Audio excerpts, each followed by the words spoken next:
Você comentou sobre a sua participação em algumas novelas, né? Novelas bíblicas. De que forma você trabalha dentro, né, desse grupo? Escrevendo? Mostrando que você estudou sobre aquele assunto? Como funciona o seu trabalho nessa parte? Eu fico muito feliz. Na verdade, agora eu estou trabalhando na segunda novela bíblica. Eu dei uma ajuda ou outra para outras que já foram ao ar, mas foi muito assim esporádico. Mas de maneira oficial, esta é a segunda novela que ainda não foi ao ar, que nós estamos trabalhando. Eu não sou o autor, nem co-autor da novela. Mas existe uma preocupação que a novela seja o mais claro possível, retratando o texto bíblico. Mas você é atriz. Então, algumas coisas que para você é o óbvio, o ululante, para quem está em casa, é uma oportunidade de explicar. E como funciona? Porque nem tudo que a gente vê na novela, às vezes eu vou acompanhar e aqui. Não está ali. Falo, gente, mas aqui não falava que ele foi para cá, para lá. E a gente tem a gente tem a autorização divina de acrescentar acontecimentos na história bíblica para retratar aquele momento. Não é difícil você saber até que ponto pode ser inventado algo ali? O que a gente não pode fazer? A gente não pode inventar nada na Bíblia que sirva de fonte doutrinária para além daquilo que a Bíblia apresentou. Tá certo? Mas a prova maior que Deus não condena o acréscimo de um detalhe ou outro para a questão de enredo está na própria forma como os evangelistas escreveram a vida de Jesus. Veja, Deus não tem contradição. Mas, às vezes, o modo de um evangelista retratar um episódio bíblico foi diferente do outro. Os dois não podem estar certos. Sim. Por exemplo, um evangelista diz que Jesus estava saindo de Jericó quando ele curou 2 cegos. E o outro estava entrando. Ele estava entrando quando curou 1 cego. É. Você está entendendo? Jesus estava saindo ou estava entrando? Um evangelista diz que Jesus subiu ao monte e, abrindo a boca, começou a falar as bem-aventuranças. Evangelista Mateus. Lucas fala que Jesus estava numa planície embaixo. E Jesus estava no monte ou estava na planície? Então a gente nota que até o próprio evangelista, com a diferença, é claro, que o evangelista foi inspirado por Deus, o autor da novela não. Daqui a pouco eu falo mais dessa diferença. Mesmo dentro da inspiração profética, o autor teve uma liberdade pessoal de colocar a verdade de Deus numa roupagem que, segundo a sua concepção, ficaria mais fácil de entender. Então vou dar um exemplo. Olha o que Mateus fez. Mateus pensou de propósito os elementos da vida de Jesus que eram verdadeiros, mas ele colocou de propósito esses elementos para mostrar para as pessoas que Jesus é o novo Moisés, o autor da nova aliança. E como é que ele fez isso? Diferente dos outros evangelistas, Mateus mostra Jesus nascendo, um rei tirano tenta matar Jesus, Jesus escapa e ele mata várias criancinhas em Belém. Moisés também, quando nasce, o faraó tenta matar várias crianças e Moisés escapa. Quando Moisés escapa, Moisés vai para o Egito. Jesus, quando escapa de Herodes, vai para o Egito. Quando Moisés sai do Egito, Moisés passa 40 anos no deserto. Jesus, quando sai, passa 40 dias no deserto. Moisés, depois disso, ele sobe numa montanha no meio do deserto e traz os 10 mandamentos. Jesus sobe numa montanha e traz de novo as bem-aventuranças. Então não é que Mateus inventou, ele só pensou. É como se eu pegasse a vida de, sei lá, de 2 pessoas também e comparasse a vida de Kennedy com a vida de Abraham Lincoln. Eu falo, olha, Kennedy foi morto porque ele queria libertar os negros nas lutas sociais americanas. Lincoln também, porque queria a libertação da escravidão. Então Kennedy foi morto por causa das suas pautas contra o racismo e Lincoln também. Kennedy foi morto em público, né, por um assassino. E, curiosamente, Kennedy foi morto num carro Lincoln. E Lincoln foi morto Lincoln da marca Ford. E o Lincoln foi morto na sala Ford do teatro. Olha. Você está entendendo? O Kennedy foi morto junto com a esposa dele ali, que ela segurou a cabeça dele aqui ensanguentada. O Lincoln também foi morto na frente da esposa. Então eu posso comparar a vida de John Kennedy com a vida de Abraham Lincoln sem inventar coisas, apenas pensando pontos que são semelhantes. Sim, sim. Eu posso contar a nossa história. E encontrar pontos. Pontos. Né? Você foi católico, eu fui católico. Você se entregou a Jesus, eu me entreguei a Jesus. Você tem um amor pela Bíblia, eu tenho um amor pela Bíblia. Você entendeu? Olha quanta coisa em comum. Então Mateus fez isso. Com que objetivo? Mostrar que Jesus é uma espécie de novo Moisés. João, por sua vez, já pensou, não. Eu quero retratar de outra maneira. Sim. Eu quero falar de uma maneira mais filosófica, porque eu estou em Éfeso, e havia muitos filósofos ali. João começa, no princípio era o verbo, e ele estava com Deus, ele era Deus. Então os próprios evangelistas... Você tem a Bíblia toda decorada na cabeça? Não. Não? Não. Pode ter certeza que não. Gente, não. Eu tô chocada. Não, mas é a convivência com o Espírito. Agora, você vê... Mas não é só a Bíblia, são várias, né? Outras coisas, né? Na verdade, tudo é para honra e glória de Deus, né? Mas como eu estava dizendo, os próprios evangelistas não narram os acontecimentos de maneira ipsis literis, exatamente um igual ao outro. Ora, agora vem minha conclusão.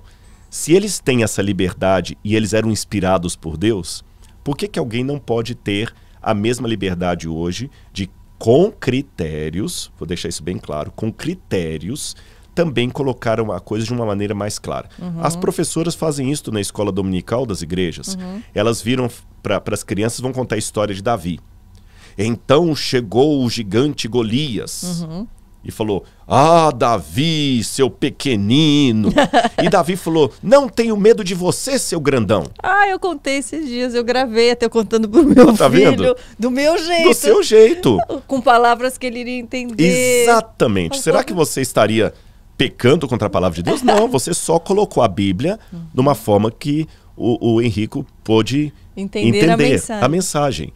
A novela também é assim. Então vamos pegar alguma coisa. Em primeiro lugar, já falei que eu não sou o autor da novela, nem o coautor. Sim. Mas o Brasil tem uma cultura novelística de longa data. Você entendeu? Eu fui criado ao sabor de Janete Claire, né?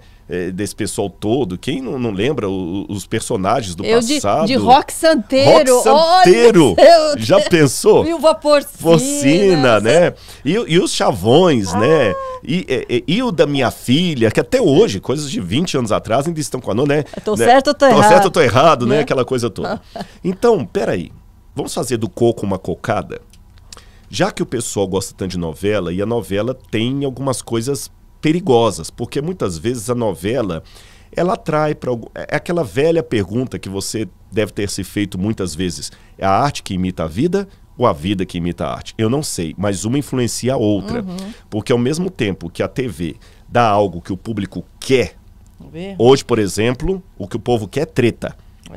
Você quer ter o quádruplo de visualizações aqui da nossa conversa? Vamos começar Vão quebrar o pau aqui. Agora! Vão quebrar o pau aqui. Que decepção. Bota em looping isso. Bota em looping. Nossa! Bota em looping. Exatamente, o que vem por aí. Inclusive a thumb vai ser Rodrigo Silva. Briga de Pronto, acabou. Nossa, olha, eu tenho certeza, vai ser o campeão de visualizações aqui. O pessoal quer treta. Então o pessoal dá treta. E além de dar treta, eles incentivam o público. Você sabe. Pra dar o... Olha, Karina, você vai vestir você é a personagem que você vai fazer, vai vestir essa saia com esse cabelo aqui. No outro dia tá as meninas todas vestindo. E o cara vai... Sim. Então, vamos... Você influencia. Ao mesmo tempo que você retrata, você está influenciando. Exatamente. E eu descobri assim, embora, é claro, eu tenho que ter muito distinto para mim a separação entre o santo e o profano, entre o mundo e o que não é do mundo, mas é interessante que ao mesmo tempo que a Bíblia fala não ameis o mundo, a Bíblia fala que Deus amou o mundo. Tá certo? Ao mesmo tempo que a Bíblia fala que a gente não deve fazer mistura entre o santo e o profano, Jesus partiu do conhecido para o desconhecido. Jesus contou parábolas de coisas que o pessoal estava no dia a dia ali. E outros rabinos também contavam parábolas. Então, por que não fazer do coco uma cocada? Eu resisti por muito tempo à internet. Hoje que eu descubro que eu posso fazer uma live, um podcast ou até uma gravação de uma aula, que eu já tive 8.000 pessoas me assistindo de ponta a ponta, onde é que eu vou ter 8.000 pessoas numa sala de aula? Então, glória a Deus por isso. Agora a pessoa não precisa sair mais de casa para assistir minha aula, para nos ver. Então, ótimo. Aí, uma emissora de TV veio com essa proposta de fazer novelas bíblicas. E me convidaram. Justamente para trabalhar com os autores.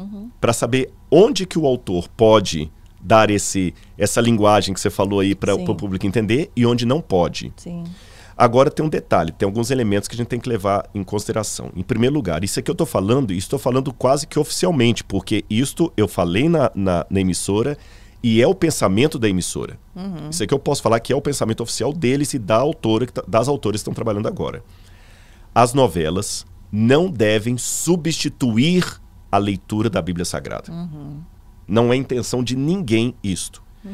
Elas são apenas um chamariz para a Bíblia. E alguém talvez que seja evangélico, pentecostal de 50 anos, fala, eu não preciso de novela para assistir a Bíblia. Amém. Você não precisa. Mas tem milhões de pessoas que talvez precisem.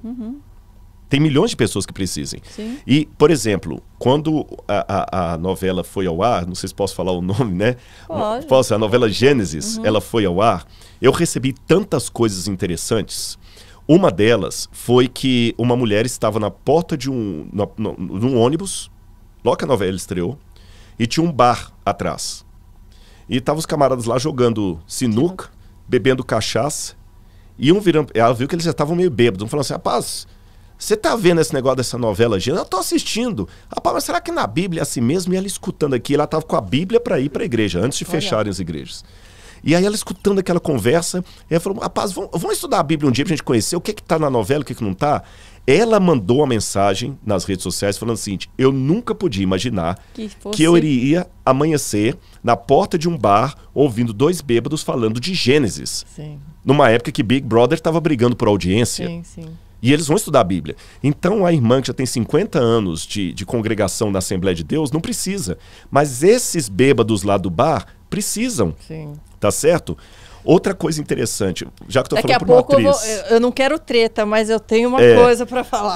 Por exemplo, eu tô com uma atriz aqui. Eu vou contar uma experiência agora. Eu falei, eu dei um workshop agora para os atores da próxima novela que vai entrar no ar. E muitos atores ali nunca leram a Bíblia. Muitos atores consagrados. Não vou dar nomes por questões claras, éticas, né? Nem para dar spoiler, para o pessoal saber quem vai e quem não vai. Você sabe como é que funciona isso, mas é gente que você conhece. E muitos ali. E eu explico para eles como é que era o contexto da época, o que é Bíblia, e eu conto a história bíblica do que eles vão ensinar. Sim. E eu terminei com um apelo para eles. Talvez alguns até estão nos assistindo e podem comprovar isso. Eu falei assim, gente, eu não vou ensinar teledramaturgia para vocês, porque eu não sou diretor de teatro. E vocês têm pessoas mais competentes para fazer isso do que eu. Não vou te ensinar que horas que você chora, eu estou te ensinando gestos da época e a história em si. Mas permitam-me terminar a minha palestra aqui fazendo um apelo para vocês. Não posso falar do ponto de vista técnico de uma TV, mas posso falar do ponto de vista de um telespectador. Vocês já interpretaram muitas pessoas. Alguns de vocês, estou vendo pela primeira vez me assistindo aqui, que eu só conhecia pela telinha. Agora, permitam-me dizer uma coisa. Vocês estão interpretando agora Bíblia. E Bíblia é diferente de Nelson Rodrigues. Por mais que Nelson Rodrigues seja um escritor consagrado, você dificilmente vai ter alguém um dia parando você num restaurante e te agradecendo porque, graças à sua representação de Nelson Rodrigues, ele desistiu de se suicidar. Mas com a novela Gênesis já aconteceu isso. De pessoas que estavam à beira do suicídio e desistiram do suicídio porque, por causa da novela, foram procurar estudar a Bíblia até para ver o que está lá, o que não está, e encontraram a Deus e mandaram. E o meu desejo é que amanhã você encontre pessoas que digam para você, muito obrigado, porque naquela sua atuação, naquele personagem bíblico, eu fui procurar a Bíblia, eu sou uma nova pessoa hoje. E eu tenho certeza que isso vai mexer com o coração de vocês, porque não estou querendo desprezar a literatura brasileira, Nelson Rodrigues e qualquer outro. Mas se eu pegar Machado de Assis e levar para a penitenciária de segurança máxima, quantos presos deixarão a criminalidade, o tráfico de drogas e de armas porque leram Machado de Assis? Talvez com um pouco de boa vontade, 1 ou 2. Agora, deixe uma Bíblia ali dentro e dentro de 1 mês você terá uma igreja funcionando com ex-drogados, ex-marginais, pessoas tão transformadas que você pode depois empregá-los na sua casa que eles não passaram a mão em 1 centavo. Ou seja, mesmo que eu seja um ateu, eu tenho que admitir que esse livro tem um poder de transformação social. Não é pastor, é a Bíblia sozinha lá, que nenhum outro tem. E o meu desejo, com todo o coração, é que essa atuação mexa tanto em sua carreira que você receba cumprimentos que você nunca recebeu até aqui. Karina, eu vi alguns lacrimejando e pessoas que você conhece. Então, assim, é uma maneira também da mensagem chegar ao coração de quem está interpretando um personagem com valores que talvez ele nunca pensou em aderir para a vida dele.